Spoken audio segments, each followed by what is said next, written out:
el Poder Ejecutivo Nacional envió finalmente el proyecto por parte del Poder Ejecutivo de interrupción voluntaria del embarazo junto con otro proyecto que es llamado de los 1000 días, que es de acompañamiento para embarazos y hasta los 3 años de edad de las niñas.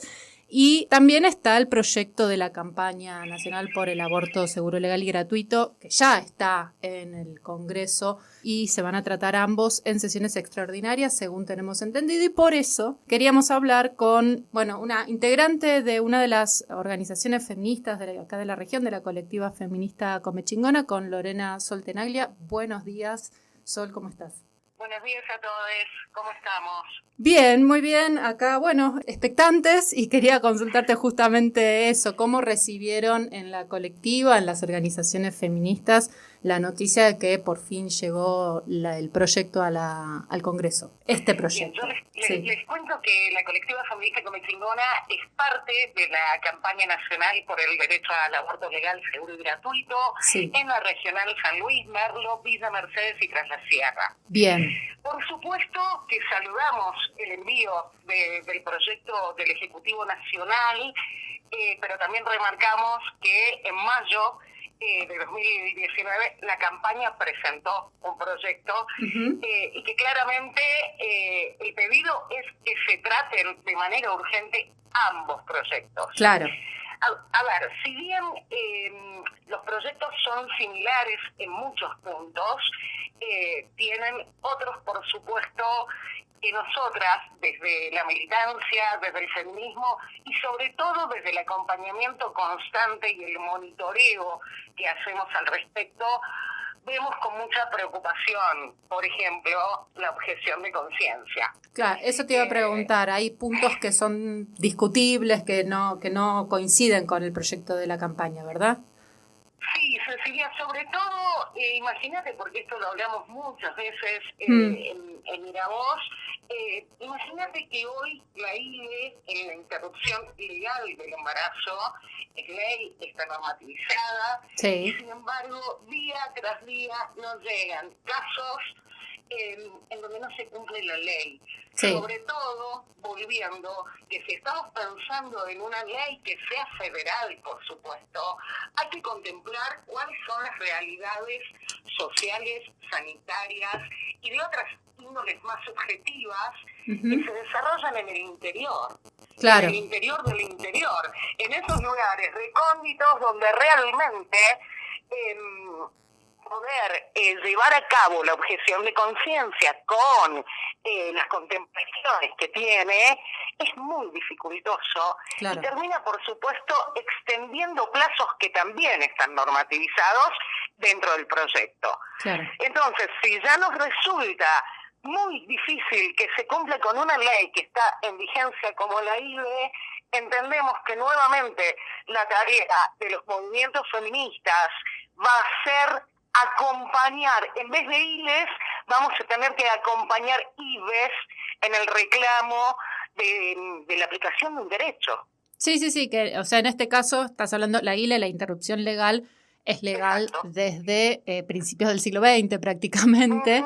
Exactamente. Está hace muchos años y como decís, justamente la objeción de conciencia y en muchos casos interrupciones de los procesos legales llevan a que no se pongan en práctica. La objeción de conciencia sería un punto a discutir dentro de las diferencias que hay entre el proyecto que envió el Poder Ejecutivo y el de la campaña. ¿Qué otros puntos encontraron que deberían ser tratados con más detalle? Está el tema del plazo para garantizar la práctica. Ustedes recuerden que hay también el dictamen que hubo en 2018, en este sentido coincide con el de la campaña, que son 5 días de corrido. Sí. El proyecto enviado por el Ejecutivo pauta 10 días de corrido.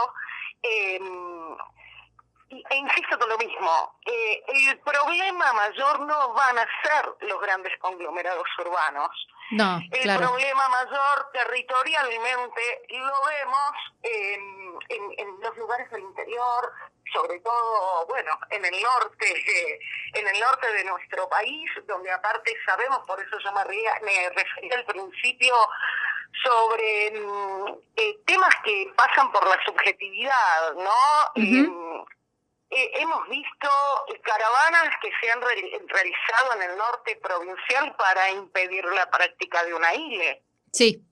Entonces digo, más allá de que después esté pautada una pena para quien no cumplimentara, yo soy un médico objetor de conciencia. Sí. Yo le tengo que poder garantizar a la persona que requiere la práctica que si yo soy objetor, haya otro profesional que pueda realizarla. Sí. ¿Sí? Hemos visto en el norte provincial, en una interrupción legal del embarazo, uh-huh, cómo esto no ocurrió y aparte se violó la privacidad de la persona, sí, en muchos de estos casos menores de edad, uh-huh, niñas, que han organizado aparte caravanas de abrazo al hospital, uh-huh, para que no le practiquen el procedimiento a una menor de edad. Sí. Entonces, esto no se trata de oponernos por oponernos. Nuestra militancia nos da las pautas para saber qué es lo que va a funcionar y lo que no. Claro. Porque, insisto, somos hoy las organizaciones feministas las que estamos haciendo lo imposible para que se garanticen derechos. Sí. Y acá voy a hacer una salvedad. La existencia de una ley no garantiza su efectivo cumplimiento. Claro. Y por eso es importante la movilización social, la tarea de asistencia que hacemos las grupas feministas. Sí. No es simplemente porque estamos enojadas, como he escuchado últimamente. Sí, claro que estamos enojadas, estamos furiosas, pero organizamos esa furia para poder que la gente pueda acceder a sus derechos. Claro. Todas estas cosas son lo que realmente hacen que nos provoque un fuerte rechazo en la parte de la objeción de conciencia, básicamente. Sí. Después hay otra diferencia que es con el artículo 88 del Código Penal, uh-huh, donde en el proyecto enviado por el Ejecutivo sigue penalizando la práctica de un aborto, tanto para quien la ejecutara como para quien la solicitara luego de las 14 semanas. Uh-huh. En el proyecto nuestro, la práctica está despenalizada en su totalidad. Uh-huh. Básicamente estas serían las tres diferencias más grandes que encontramos entre el proyecto del Ejecutivo y el que todavía tiene estado parlamentario enviado por la campaña en mayo de 2019. Sí, que deben tratarse juntos precisamente, como decías al principio. Ahora, ¿cambia algo, digo, desde lo político, no por ahí desde lo técnico, que son estas discusiones que mencionabas, pero cambia algo desde lo político que sea el Poder Ejecutivo el que envía y que impulsa el proyecto, en cuanto a cómo se puede llegar a dar la votación en las cámaras? ¿Crees que eso puede tener algún efecto diferente al tratamiento que se le dio en 2018? Mira, Cecilia, justamente esto que preguntás, nuevamente tenemos los hechos que lo demuestran. Uh-huh. En 2018, el presidente en ese momento, Mauricio Macri, envió un proyecto con el cual abiertamente él no estaba de acuerdo. Tal cual. Esto, por supuesto, siembra un precedente para la opinión pública, para el debate social y para todo lo que va ocurriendo en el interior de los partidos políticos, que son los que evidentemente tienen que llegar a los acuerdos necesarios para que los legisladores apoyen o no un proyecto enviado. Claro. Por supuesto que celebramos la voluntad del Ejecutivo Nacional de hacerlo de una manera respetuosa, por un lado, de una promesa de campaña, uh-huh, pero por otro lado, más allá de una simple promesa de campaña, creemos que esta vez hay una voluntad, más allá, por supuesto, de estas diferencias que hemos estado charlando, sí, claro, hay una voluntad efectiva, concreta, real, de que podamos salir de la clandestinidad. Claro. Sí, hay, bueno, de hecho en el tratamiento en 2018 se conoció que estaba el propio Macri llamando senadores para que votaran en contra. Pero perdón, tenemos el testimonio de la misma Lopinato, Por que eso ha dicho que claramente la orden... entonces, a ver, más allá de las simpatías ideológicas y o política partidaria de cada uno de nosotros, claramente hay un cambio de rumbo. sí. ¿Sí? Sí, Ahora sí. bien, también es cierto que dentro de ese cambio de rumbo deberíamos escuchar un poco más a las organizaciones feministas que son quienes vivimos la realidad cotidiana, precisamente en base a estas posibilidades concretas de realización de algo, ¿no? Claro. En relación a eso, y a raíz de varios comentarios que nos llegaban por la entrevista que hicimos hace un ratito con el diputado Ponce, ¿qué podés decir respecto a esta situación de no es el momento, tal vez hay que esperar, tal vez no es ahora? ¿Cómo analizan eso desde las organizaciones feministas que, como decís, viven en el territorio, la realidad del día a día? En contraposición a esto, nosotros lo que tenemos son datos. Y ahí es donde uno no puede dejar de escandalizarse. Obviamente, a ver, ni hablar de Masanz y sus secuaces con sus dichos Sí. acerca de la clandestinidad, ¿no? Porque es a eso a donde nos están arrojando. Realmente, lo que me sorprende del senador Ponce es que él se dice un dirigente social. Y como tal, me parece que la lectura de la sociedad debe incluir necesariamente en estas épocas una visión un poco menos sesgada de un lugar de poder, sino que presente una apertura que nos represente a todos. Digo, si estamos hablando que por año se realizan entre 460.000 y 600.000 abortos. Que el aborto es la principal causa de muerte en mujeres y personas gestantes. Eso por un lado, yo no quiero ahondar en las cifras, siempre terminamos ahondando en cifras. Sí. Esta vez me gustaría centrarme en lo que es el sistema punitorio en el que estamos. Sí. Y me gustaría, es muy breve, comentarles que hay mujeres presas por abortos clandestinos. Sí. De esto no solemos hablar.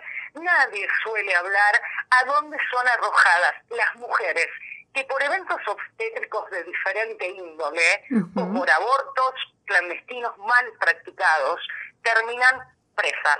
Sí. Jimena está presa en la unidad carcelaria de Salta, en el norte argentino. Una de las pruebas en su contra fue haber googleado la palabra aborto desde su celular. Tiene 26 años, ¿sí?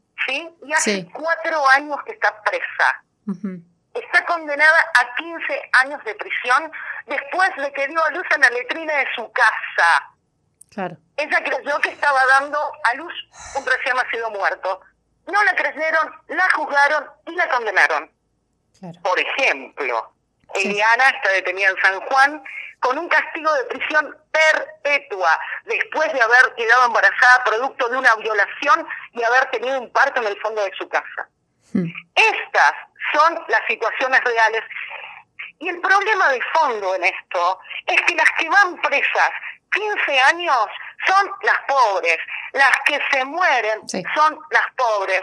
Entonces, realmente, discúlpame, me pongo loca, pero está bien. Realmente, escuchar a un legislador que fue elegido para poder ver estas cosas, no verlas desde la subjetividad de una creencia propia, no verlas desde lo que uno haría o no, aparte de que el señor Ponce no puede estar embarazado. Digo, acá hay que legislar con leyes que se ayornen a una realidad que existe. ¿Qué hacemos? Miramos para otro lado, porque todo el mundo cree que no hay mujeres presas por abortar. Y sí, las hay, y son perseguidas, son encarceladas, y todo esto se da en medio de un proceso que no cumple con los estándares de un proceso para juzgarlas en un Estado democrático. Tal cual. Bueno, el diputado sí manifestó estar en contra de la penalización del aborto. estaba pensando su voto en cuanto a la legalización, así que hay esperanzas ahí de todavía de que haga su proceso. Sí. Lo que vos decís es muy interesante, sí. porque son dos procesos distintos, Tal la cual. penalización y la legalización. ¿Sí? Porque si el aborto no se legaliza, las mujeres se van a seguir muriendo. Claro. No van a estar en las cárceles, pero se van a seguir muriendo porque quienes hoy podemos acceder a un aborto realizado en las condiciones de asepsia y de proceso posterior de seguimiento que requieren, somos las que tenemos un cierto poder económico para pagarle a un médico. Las demás, las chicas que están en vulnerabilidad social y económica, lo van a seguir haciendo con perchas, lo van a seguir haciendo con la curandera de la esquina de la casa y van a seguir muriendo desangradas o por infecciones, porque esto es lo que sucede. Para que ustedes se den una idea, hay 35.000 personas al año que son hospitalizadas por condiciones de complicación luego de un aborto mal practicado. Sí, es muchísimo. Entonces, con los datos de la realidad hay que poder analizar la realidad. Sí. No hay otra manera de poder hacer un análisis del estado de situación desde la comodidad del yo puedo o yo no quiero. Bien. La última, Sol, bueno, en el 2018 fue muy importante toda la movilización callejera que explotó, que derivó en esta denominación de la marea verde. ¿Cómo lo ves en este contexto en el que manifestarse en las calles es más difícil producto de la pandemia? ¿Qué va a pasar? ¿Cómo crees que se puede llegar a desarrollar todo ese proceso de las calles? Me parece que las organizaciones feministas somos maestras en el cuidado, sí. Con lo cual no creo que la pandemia nos pueda impedir la manifestación callejera. ¿Y por qué es tan importante la calle? Porque se trata de salir de la clandestinidad, del tabú. A ver, el aborto ha dejado de ser tabú para hablarlo. Sí. Sí, hoy en las calles está la gente con los pañuelos verdes. Antes las pibas se tenían que esconder. Era algo que uno quizás con suerte le contaba a la mejor amiga. Sí, con hoy suerte. Esto ha empezado a cambiar y es una cuestión simbólica absolutamente fundamental. Tal cual. Insisto con esto, las mujeres vamos a seguir tomando la calle y vamos a seguir estando en la calle. ¿Por qué? Porque no sabemos cuidar las unas a las otras. Estaremos en la calle con barbijo, con distanciamiento social, pero estaremos en la calle. Perfecto. Bueno, muchísimas gracias por esta comunicación. Vamos a seguir charlando porque, bueno, de ahora en más este tema va a estar en el centro de la agenda, así que seguramente vamos a hablar muy pronto nuevamente. Esperemos que con buenas noticias. Te mandamos un abrazo muy grande acá desde Miravoz. Ni lo dejé preguntar a Pablo, te darás cuenta. Hola, Pablo, buen día. Quedó sin hacer preguntas, pobre. Acá, ahí bueno, viene porque se ha habido los controles. Buen día, ¿cómo estás? Gracias por la comunicación. Un gusto siempre charlar con ustedes, compañeros. Bueno, un gusto igualmente para nosotros charlar con vos y un abrazo a toda la gente de la colectiva. Y bueno, seguiremos entonces en comunicación. Te mandamos un abrazo grande y muchas gracias de nuevo por la comunicación. Será ley, chiques. Buen fin de semana. Igualmente.